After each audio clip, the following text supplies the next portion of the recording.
Video kana daawwadha.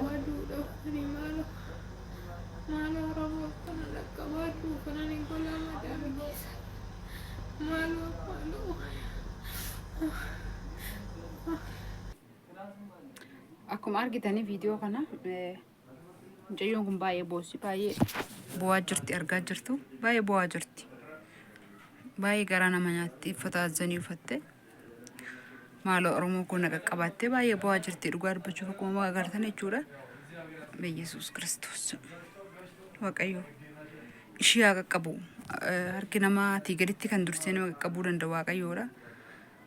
Waaqayyo harka taate siyaa qabatu dafeen jira shama obboleewwan koo kam jirtu fayyaa nagaa keessan ni jira obboleettiin keessan nagaa kooti galata waaqayyo galanni waaqayyoodhaaf haa ta'u baga jiraattan isinillee mucayyoo kana agartaniittu waashin jechaa jirtu warreen haaraa taatan subscribe nu godha maatii nu ta'a warreen turtan immoo laakii godhaati mee namaaf namni furmaata namaaf namni qorichadha waaqayyo gaditti namaaf namni qoricha dhugaa isiniin jedha maaliif naan jedha maaloo oromoo kun qaqqaba maaloo gola madaami keessatti rakkadhe maaloo qaqqaba jechaa jirti waan ta'e wallaale beektu samoona kana baay'ee qormusu baay'ee taabboleewwan koo gola hormaa jiran irratti waaqayyo gooftaa Yesuus Kiristoos nagaatti isin haa eegu nagaadhaan ni isin baase nagaa isin haa gashu isiniin jedha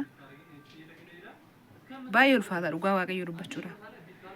Ebeloositti miidhame ebeloositti miidhamte haati abbaan fi uumaa namaan godhane baazawee beektu miti hormumatu haadhaaf abbaa caala namatti dhiyaate nama qaqqaba waaqayyo ija hamtuu sinirraa qabu hamaa sin hin danda'in ijoollee mana madaami jirtani ijoollee biyya arabaa jirtanidha ijoollee biyya hormaa jirtanidha kan rakkina namaa bira dhaabbatu kan dhukkuba namaa bira dhaabbatu kan maallaqa isaatiin yaada isaatiin ጊዜ ሰነማ ከነ ስልኪ ነማ ደወለ ማል ታate madaan kee fayyee akkam taate maaliif akkana taate jabaa kan namaan jedha kan namaaf mana ijaaraa jiru kan mana qorichaatti namaa kaffalaa jiru ijoollee mana madaami jiran ijoollee Itoophiyaa qomoo biyya hormaa miti qomoo keenya qomoo Itoophiyaa ta'an ijoollee keenyadha.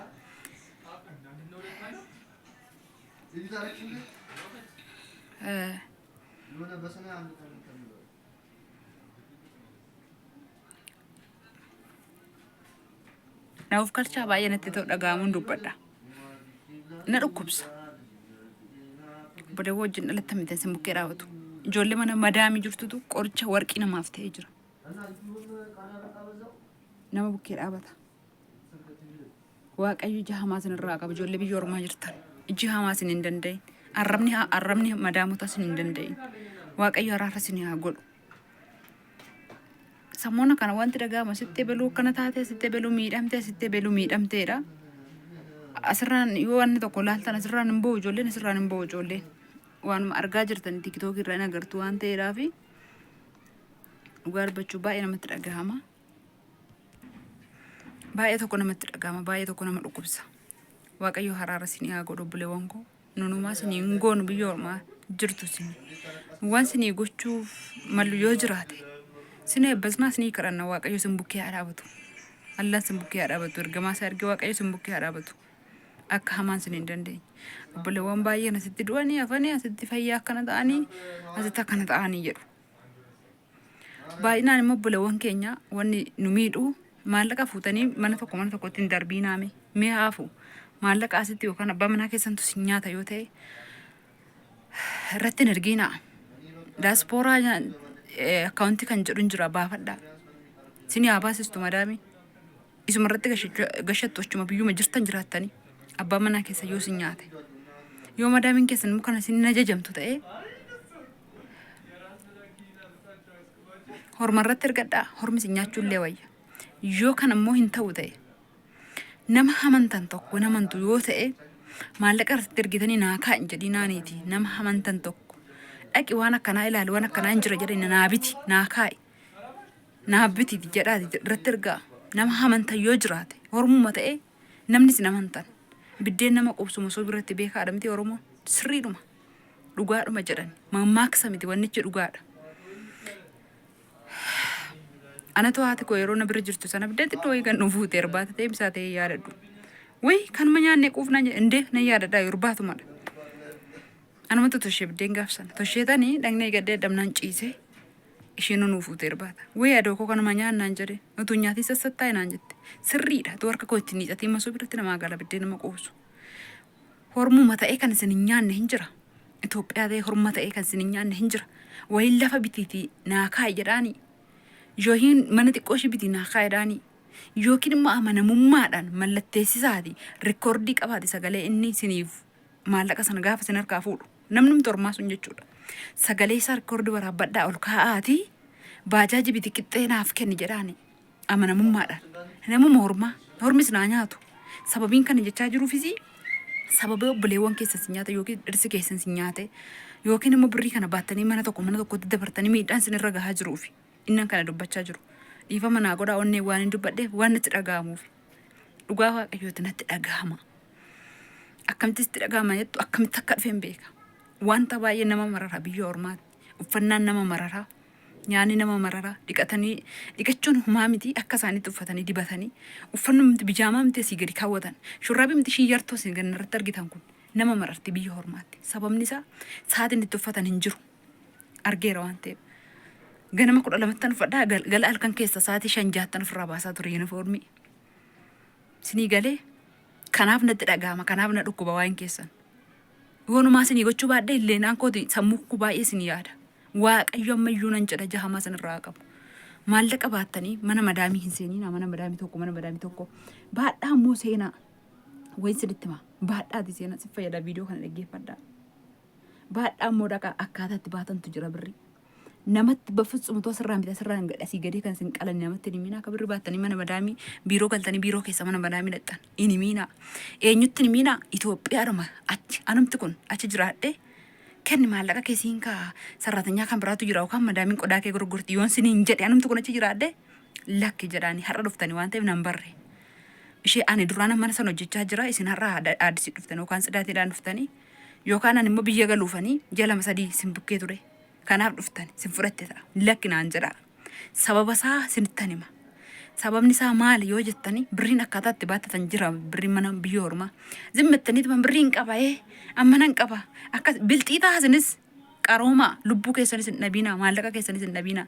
amma obboleettiin kun asirratti argitan kun maaloo na gargaaraatti maaloo mana madaamii keessatti du'uufanii na gargaara maaloo oromoo imbaasiin Itoophiyaa illee na gargaaru imbaasiin hin jiru biyya kana imbaasiin Dubaay hin jiru jettee boosif jayyoon kun viidiyoo shirra deddeebi'ee ilaaleetan baay'ee garaa koo na dhukkubse maaloon obboleewwan kanaan qabadhee qoodeef jedhee tan dhufe ilaalaa sin fayyada dhaggeeffadhaa gurra keessaniin sin fayyada birriitti naan kaffaltanii birrii akkamitti akka baattatanii biyya mana nama tokko dhaqan sinittan hima manan dura bahee birrii 3,000 fi birrii 2,800 Dubaay baadheetan biiroo dhaqe niitiidhaan wal dhabne niitii wal dhabinsa bichaa osoo hin taane akkaataa mana sanaatti bahee egaa amma yoon dubbachuu baadhe tarii duraa dubbadheera akkaataa itti mana sanaa bahee birrii naan dabaltu birrii 800 Dubaay bichaan hojjedha birrii naan dabaltu bakka ciqiccuma ta'ee nyaanni samma kana miti qursiin hin jiru normaali qursiif irbaan hin jiru misaan hin jira abbaan misaa sanarraa keewwatiin keewwata garuu ruuzii yoo hafe immoo nama biraatu jira mana nama sana haraa geessaatti qodaadhuma ishiitiin niitiin gaafatti ga'e ofiiseetii goodaa nyaatti deemte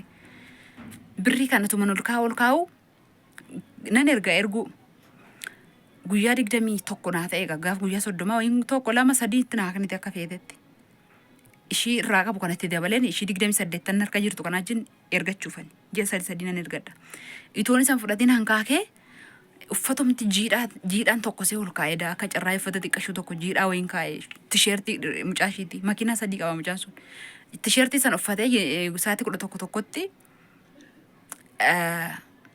intini taphachuu deema taphachuu sin jira sorry dhugaa dubbachuudhaaf baay'ee natti dhagahameen dubbachaa jira dhiifama naa godha YouTube ittiin guddifachuuf ofirraa hidhii koo akkana gochaa sinitti bahu miti kanan barbaade natti maaka ispoortii hojjeta mucaan uffatee deeme tisheertii sana innaa dhufu tisheertiin hin xiraanaan jedhee akkamatti na liqimsuu ga'e na liqimsuma ka'e dura yommuu mana sana bahu waaqayyo karaa naa bani waaqayyo akkamittan baha boolee geetan booleedha namni Itoophiyaawii of eegsisee deeme hojii kan biraa hojjedhamoo akkaman ta'a kontiraata fixee toon jedhe cinqamu ji'a 6 naafe waaqayyo na gargaaree gaafsan mucaan surri bishaanatti kaafnaan niitiidhaan paaspoortii konaa kennan deema jedheen ammuma kana Ammuma kan online irraa nama qopheeffadheen qaba. Silkishii buufadheen qaba garuu wajjinaas een beeku daldalaadha. Raahel jedhamti namni beektan jirtu Dubaay keessa. Tigisti faganniin faan hin beeku Raahel. Maaliif sagalee ijoollee dhanna sagalee ta'anii Raahel tigisti baay'ee beekti. Hin beekti tigistiif ganniin. Tigisti caaloo ganniin baay'ee beekti. Ammuma kana online irraa duran ishii buufadhee kaawwadhee jira. Ammuma kana Raahel kana bira itti dawwaladhe WhatsAppidha. Eesh uffata keessa gaajjadhu delivery siin erga niitii location ergitu naan jette. Qat ammuma kanan ammuma birrii sana meeqan baadheera birrii 2,800 baadheen jira birrii Dubaay. Birrii 30 immoo asirraa ta'uu hin baadhee jira. Kophaatti jirti itti lakkaa'u. Akkamittaan baadhee jira kaalsii keessa kaa'een harma koo kana keessa kaawwadhe. Sinii gala kaalsiitti dheen kana koo kee kaawwadhe. Akkatti birriin baatanii jira. Birrii kana baadhee ji'a 7 biiroo taa'een siniin gaggabaabsa sanitti hin dheeressu. 7 biiroo keessatti hin taa'een birrii fidinaan jette Raahel. Hin qabu hin jedheen. Ishee 8 hafteen fudhanne ganaan fudhadha gaaf guyyaa 30. Naa kennan jaartiin paaspoortii keetii fi kaansileeshinii irraa sii godheen irraa sii haqee paaspoortii keetii birrii kee sii fidanaan jette. Akkuma jette jaartiin sun hin sobne madaamiin bira ture sun jaartiin dura naa fidde Raaheltu na dhoowwatee ji'a 6 bira keessee ji'a 6 booda naa ergite Raahel. Sorry ishee abbaan teedhaa dawwalaara. Dhiifama naa godha namtu narratti dawwalee. Birrii 800 sana gaa madaamiin koo ishiin dura qat goote paaspoortii koo wajjiniin kaansileeshinii koo wajjiniin naa fidde. Anuma dhaqee irraa fudhate. Eessatti fudhate naan jedha Raahel wajjiniin Raahel makiinaa ishiitti na fuutee baate Alihiin itti dhaqee irraa fudhadhe. Magaalaa san keessatti. Birrii kana Raahel innaan dhaqu fidii birrii naan jette. Baazaawwee warri biirootti deebitanii hojii jijjiirrachuu jirtan xiqimii isinii qaba dhaggeeffadhaa. Fidii birrii baatteer taanaan bafutsuun birrii hin qabu jedhe. Birrii waan qabdu uumaan qabu. Birrii 8 qofaan harkaa qaban jedhe. Ishiin asirraa ta'u waan ta'eef fudhattu narraa fudhattu waan kurnaffaadha. Haa fudhattu deetan. Icciitii biiroo immoo waan hin beekuuf duraan. Akkaman godhee birrii sana as keessan kaawwadhe. Nama 8-9 taanee biiroo bullee asuma keessa ta'e si birriin koo otuma akkana jedhu shaantaa sana maazirii koo fudhatee hin jiru shaantaa sana isinitti agarsiisaa asirra jira see ilaalee isaa miti kuni maazirii kootiin kenne. Shaanticha keessan carqiidhaan xaqallalee akkan beekamniti kaa'e kaalsii waan kaalsiin guduunfamee jiru fakkaata malee waan birriin $2,000 2,800 Dubaay keessa jiru bafussuum hin fakkaatu. Akkana godheetan Raahel birriin harkaa dhabnaan mana namaa nageessite. Si waa hubadhaa mana goddanyaa shi nageessite. Ka'inaan jette annee waa binnee dhufna naan jette dhugaadhaan se'e. Biiroo keessaa nama maraxanii na fudhatanii baanii waa bichisiisan hin beektu miti. Dhugaadha see faana kute. Innaan naqu ishiin na duuba ol garagaltee shaanxaa koo fattashitee birrii san keessaa dhabde. Waaqayyo dafqa keessaan bafussuuma hamaatti laatu. Birriin koo garuu eessa jira borsuma san keessa shaanxaa makee irra carqee hojjenni. Isheen garuu na duuba ol garagaltee mana goddanyaa ishee Tigireedha. Goddanyaa ishee mana sanaan nageessee ol garagaltee shaanxaa koo fattashitee ijoollee biiroo keessa jiran immoo tigisti maal sin gooti sin lolti. Nyaata sin qopheessitan ni nyaatti immoo nyaattu immoo jettee ijoollee harka baaltii guurtee dhuftee mana sana na fuutee deebitee galgala. Ganama maalla gooti qodaa binna wajjinaan jettee nama raxxee na fuutee baatee biiroo keessa. Manuma ishiin jiraam garuu gana na gurguratti kan biraatti. Birrii koo akkanatti waaqayyo na oolche shaanxaa keessan kaa'ee akkamittaan kaa'e kaalsii fakkeessee kaalsiin guduunfee kaa'e. Akkanatti hin qabatama. Akkasuma godheetan immoo birrii 800 sun gaafa guyyaa 30 ta'u. Niitiin naaf fiddeetti Raahel fudhattee Raahel biratti itti kenname waan ta'eef hin fudhattee gigimna dhoowwattee ji'a 6 booda utuu waaqayyoon karadhu dafqa koo hamaatti inkaan $8 biyya sana 800 biyya sana immoo beektu waaqayyo dafqa koo namatti hin kennin mana sana beela'een bakka ciisaallee madaamii koo sodaadhaaf irriba nan jaalladha ishii sodaadhaaf eessa naqee ciisaa naashiin manaanatti himimsitu shintibeeti keessallee rafee beekaan yuunifoormiin illee narraa xiraa'ee beeka. Shintibeeti kaa ciise waaqayyo dafqa koo namatti laatiin jedhe waaqayyo na gargaaree namatti hin laanne targaaggee asii kanaan hin jenne baay'ee natti dhaga'ame gorsa sinii ta'aafan malee asitti of dhidhiibee silkii irraa taa'ee of xaxxaragee of dhidhiibee haasa'u wallaalee miti namni tokko lama hin hubataas keessaa jedheetan hubadhaa kanaaf anaasaara malee targaagga'us wallaalee miti abbaan targaaggee kanaas barbaade dhiisii darbi laaleen abbaan si dabbare mafti qabda dhiisii darbi cinqatiin qaboon waaqayyo obboleewwan gaarii naa kenneera. Kan karaa keessaa na dubbisan bichaan viidiyoo koo daawwatan anaaf gahaadha. Kanan siniin jedha Raahel 800 sanan fudhattee waaqayyo man karadha. Macaafa qulqulluu keessaa iddoo kamii maal akka jedhu namni yoo sitti baqate nama miidhiin akka jedhu barreesseen seera keessa diibifaa keessa barreesseen ergaa aan Oromiffaan barreessa shina maarfa dhageessimtiire kaddaamaan immoo mana ishii waan jirtuuf dubbisiifattu dheetanitti ergaa utuma akkana jedhu ji'a guute birriin kochi na dhoowwatte isa kana fudhadheetuma mana hojii isa lammataa kana gale akkaman godhede innaan naqu sarraatanyaa baangaaliin hin jirti Tigist naan jette birrii qabda Itoophiyaan immoo mana obboleessa madaamii kootee hojjetti mana tokko bullaaniif isheen garuu birrii qabda as kennadhu siin kaa'a sarratanyaan kan biraan jirti naan jette sarratan jetteen isheen sun waggaa 6 hojjetteerti kan mana obboleessa ishiin baangaaliin kan naan jettu kun immoo waggaa 8ffaaf deemaa jirti akkana naan jetti itoo ta'e ishii sana iccitii ishii barteetti mitiire akka ishiin nama nanne nama nyaanneen beettiiti sila akkasi ture akkana naan jenna ay birriin qabu garuu birrii meeqan argaara birrii 2800 tun argaara ammallee fudhee mana salammataa kanallee galee birrii koo biyyatti nan ergadhe otoo hin beekamin ture madaamii bira jee tokko jala matti dabaladhe wal faana ergadhe akkas immoo nama madaamiin birriin halqeessi birriin sirka jira birrii 10 as kenni 5 as kenni 20 as kenni karaa faa deemteet waa fuudhii deliveriin hin fidanaan jetti xalabaa xallabdee in qabun jedhaan gaafan jedhe giggim badheetu mana hin jiru jedhaan bakka fuula koo badee yoo akkana gootan sin baasa mana namaa birriin haadhaaf ilmoo yoo walitti naqxi haadhaaf ilmoo walitti naqxi mana namaa teessanii birrii baattanii mana tokkotti hin darbinaa please maaloo mucayyoo kana ammoo sagalee ta'aa fi maaloo mana madaamitti gubadhee jechaa jirti sagalee ta'aa fi waaqayyo sun eebbisu waan hordoftanii guddaa galatooma abbaan sanitti tole daawwadhaa gorsa kanarraa qaqqamamaa amma kanan aasaa miti dhugaa waaqayyooti daqiiqaa 8 nan aasaadha hiyyaan garuu natti dhagahamnaanan baay'ee irraa haasa'e na of kalchaa warreen sanitti baay'ise hojjechaa dhaggeeffanna koomentii keessan baasa wee baay'een jaalladha nan dubbisa tigisti waan dhufteetti dafii darbi tigisti dafii gaggabaabsi haasa'e